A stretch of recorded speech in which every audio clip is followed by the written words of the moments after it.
Hi guys, I'm Kayselin Baez, a fourth year psychology student, and today I will discuss about the history of psychological testing.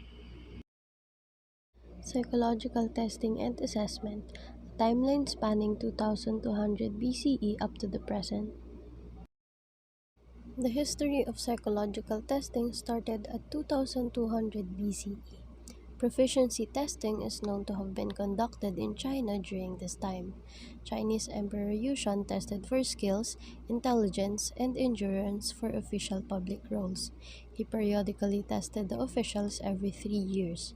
However, little archaeological evidence is available to support this claim. During 1115 BCE, open and competitive civil service examinations in China are common during the Chang Dynasty.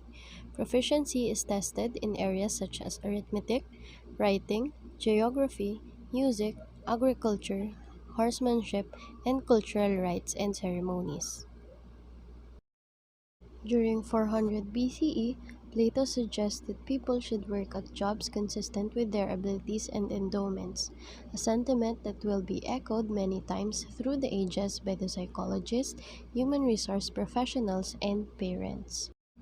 During 175 BCE, Claudius Galenus, otherwise known as Galen, designs experiments to show that the brain, not the heart, is the seat of the intellect. During the year 200, the so-called Dark Ages begin and the society forces science to take a temporary backseat to faith and superstition.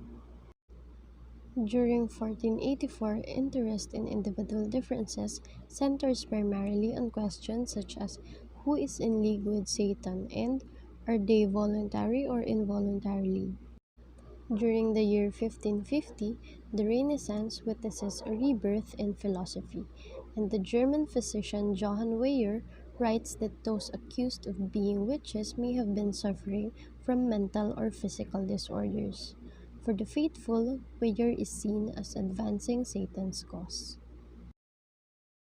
During the year 1600, the pendulum begins to swing away from a religion-dominated view of the world to one that is more philosophical and scientific in nature. During the year 1700s, the cause of philosophy and science is advanced with the writings of the French philosopher René Descartes, the German philosopher Gottfried Leibniz, and a group of English philosophers, John Locke, George Berkeley, Dave Hume, and David Hartley. They are referred to as the British empiricists. During the year 1734, Christian von Wolff authors two books, Psychologia Empirica and Psychologia Rationalis, which anticipate psychology as a science. During 1780, Franz Mesmer mesmerizes not only Parisian patients but some members of the European medical community with his use of what he once referred to as animal magnetism to effect cures. Mesmerism, or hypnosis as we know it today, would go on to become a tool of psychological assessment. The hypnotic interview is one of many alternative techniques for information gathering. During the year 1823, the Journal of Phrenology is founded to further the study of Franz Joseph Gall's notion that the ability and special talents are localized in concentrations of brain fiber that press outward.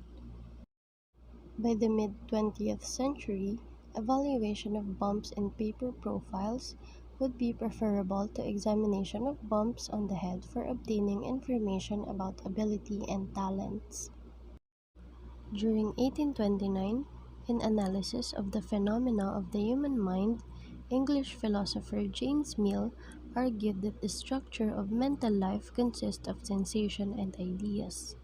Mill anticipates an approach to experimental psychology called structuralism, the goal of which would be to explore the components of the structure of the mind. During 1848, in Vermont, an accidental discharge of explosive sends a 3-foot iron rod through the skull of railway construction foreman Phineas Gage. destroying much of the front part of the left side of his brain. With medical intervention, Gage survives. However, once viewed as a competent and capable worker, after the accident, he is seen as fitful, irreverent, and no longer Gage. Because his intellect seemed unaffected, the case was significant for calling attention to the role of the brain in personality and its assessment. During 1859, the publication of Charles Darwin's On the Origin of Species by Means of Natural Selection advances the then radical notion that humans descend from apes. During the year 1860, the German physiologist Gustav Fechner publishes Elements of Psychophysics, in which he explored the way people respond to stimuli such as light and sound.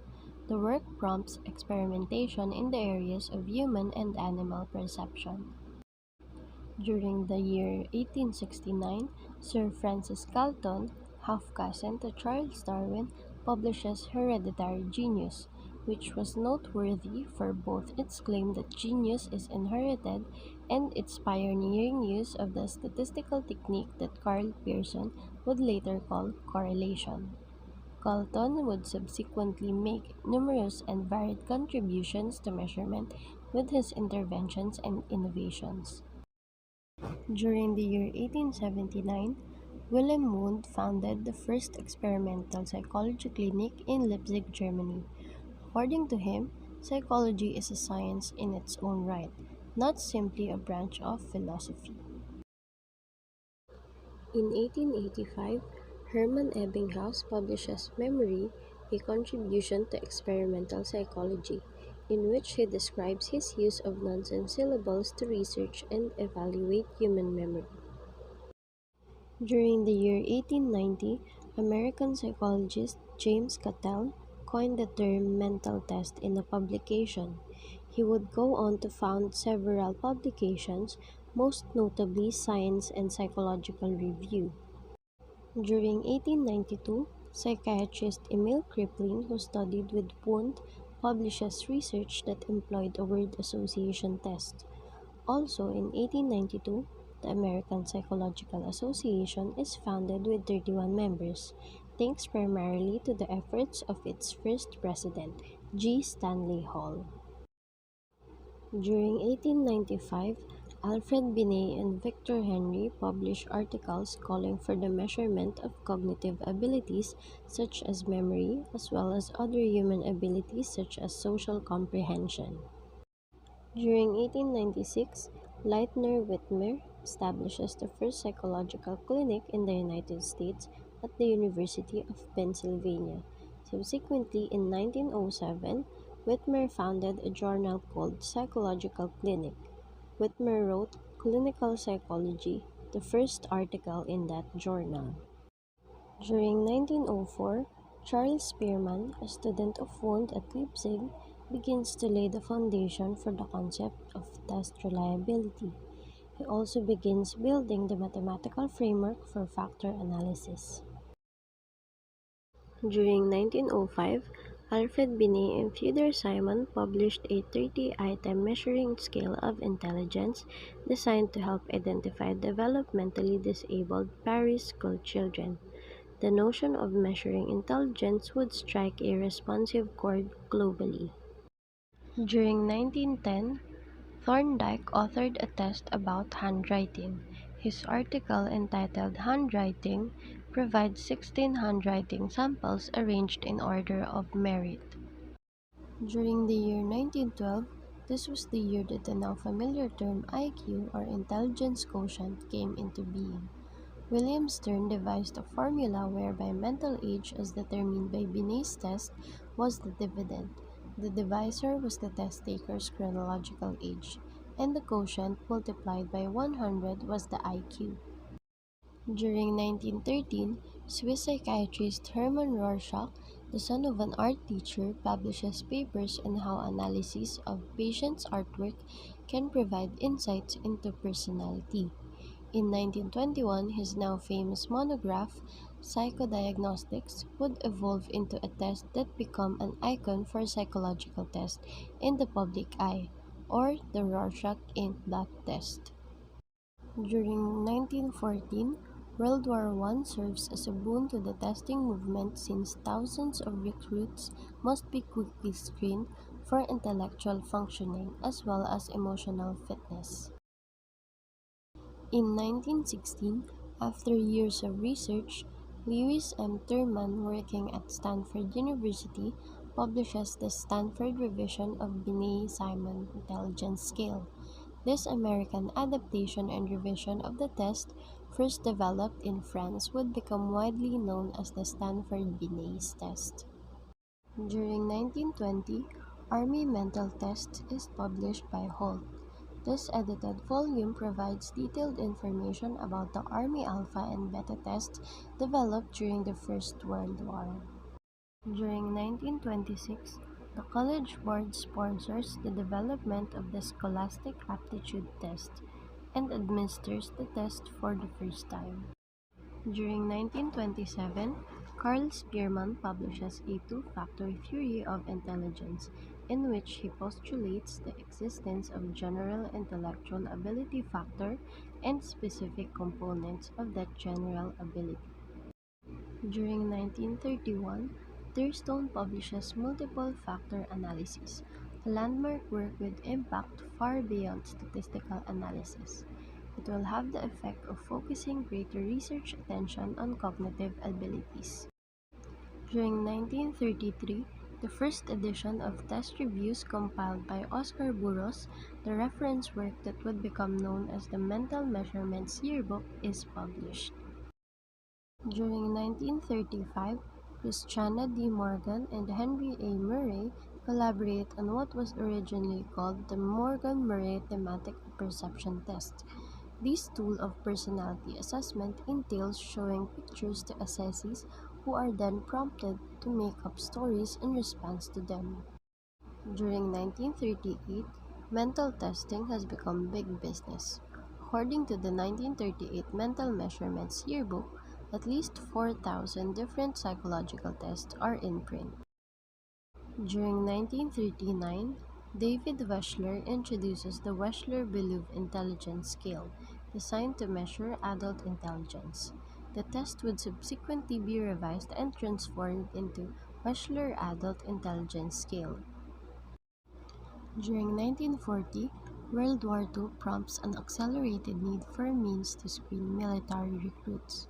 Also in this year, psychologists Stark Hathaway and psychiatrist John McKinley published their first journal article on a new multiphasic personality schedule that they have been developing, the test we now know as the Minnesota Multiphasic Personality Inventory.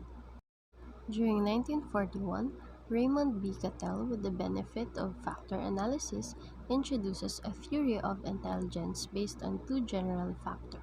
He calls fluid intelligence and crystallized intelligence. During 1945, with its emphasis on the administration and clinical interpretation of various tests in coordinated battery, Diagnostic Psychological Testing, a book by David Rappaport, Roy Schaffer, and Burton Gill, becomes a classic.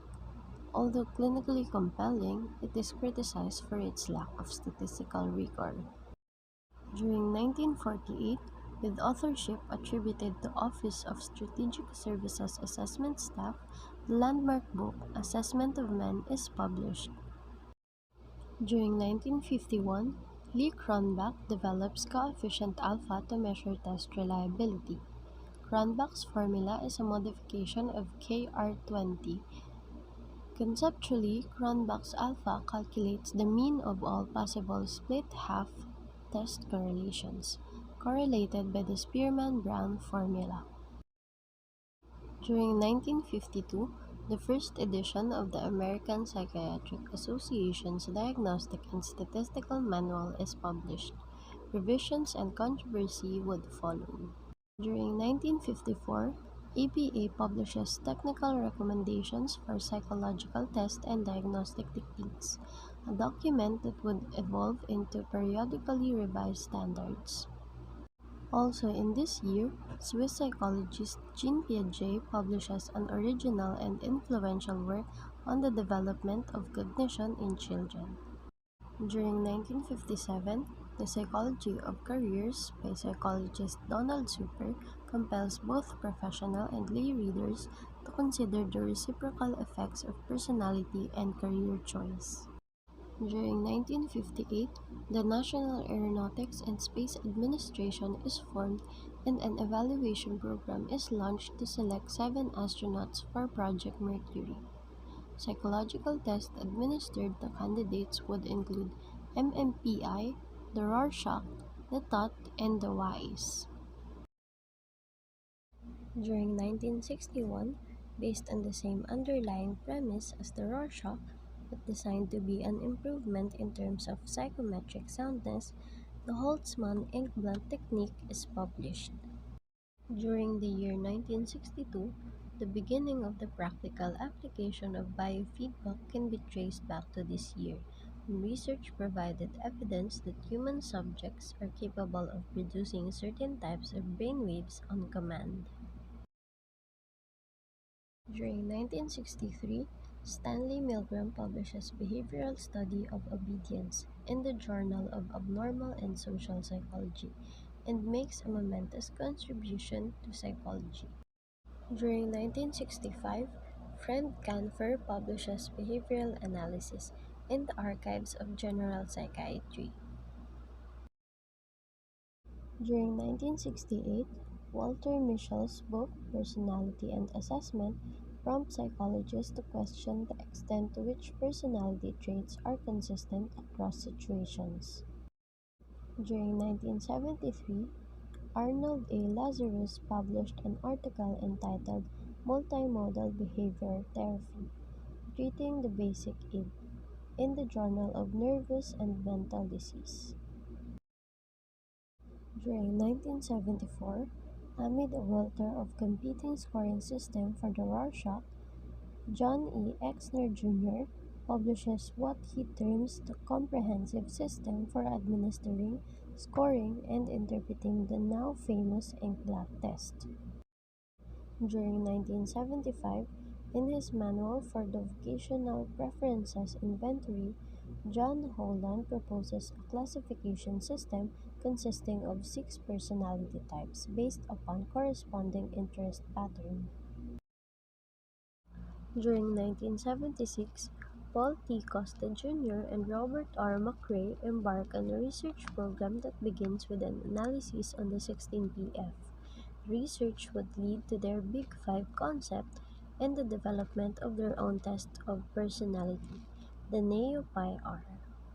It was also in 1976 that a much-discussed article in the Journal of Consulting and Clinical Psychology was published entitled Socially Reinforced Obsessing Etiology of a Disorder in a Christian Scientist by Ronald J. Cohen. During 1978, Alan Bake was excluded from a medical school despite the fact that he had entrance test scores that were higher than minority students who were admitted. During 1979, Ronald J. Cohen's first of its kind and critically acclaimed book, Malpractice: A Guide for Mental Health Professionals, explores in detail the legal and ethical issues attendant to psychological assessment and intervention. During 1980, Frederick Lord's book Applications of Item Response Theory to Practical Testing Problems is published. It brings together much of the earlier pioneering work in the area. During 1984, the scholarly journal Psychology and Marketing is founded with a mission of facilitating interdisciplinary communication regarding consumer assessment as well as the other contributions of psychology to marketing. During 1985, writing in the Journal of Advertising Research, Ronald J. Cohen's article Computer Enhanced Qualitative Research is the first published description of a methodology for gathering second-by-second recordings of qualitative response to various stimuli. During 1988, the first edition of Psychological Testing and Assessment is published. To help promote the book, the publisher gives away to instructors a ruler that has printed on it the book's title. During 1992, in April of this year, an imaging study of the human visual cortex at Yale University is the first scanning study using fMRI. During 1993, the APA publishes guidelines for providers of psychological services to ethnic, linguistic, and culturally diverse populations. During 1998, an article in the Journal of Personality and Social Psychology by Anthony Greenwald and Associates provides a methodology for measuring implicit cognition by means of their implicit association test. During 1999, in a special issue of Psychology and Marketing on Qualitative Research, Ronald J. Cohen describes dimensional qualitative research, a systematic, psychologically sophisticated method of inquiry. During 2003, the court upheld the right of the University of Michigan Law School to use diversity considerations as one of many criteria for admission on a time-limited basis. During 2004, the Reauthorized Individuals with Disabilities Education Act has the effect of focusing educators' attention on students' response to intervention as a means of diagnosing learning disabilities. During 2010, the Common Core State Standards are released and the educational experience as well as educational evaluation of some 50 million K-12 students will change dramatically. During 2017, the ninth edition of the Psychological Testing and Assessment is published. To end this topic, I will leave you a quote by Marcus Garvey. According to him, a person without the knowledge of their past history, origin, and culture is like a tree without roots. If you want to learn more about this topic, here are the reference material that I used. If you have questions, comments, or suggestions, don't hesitate to contact me. Thank you for listening.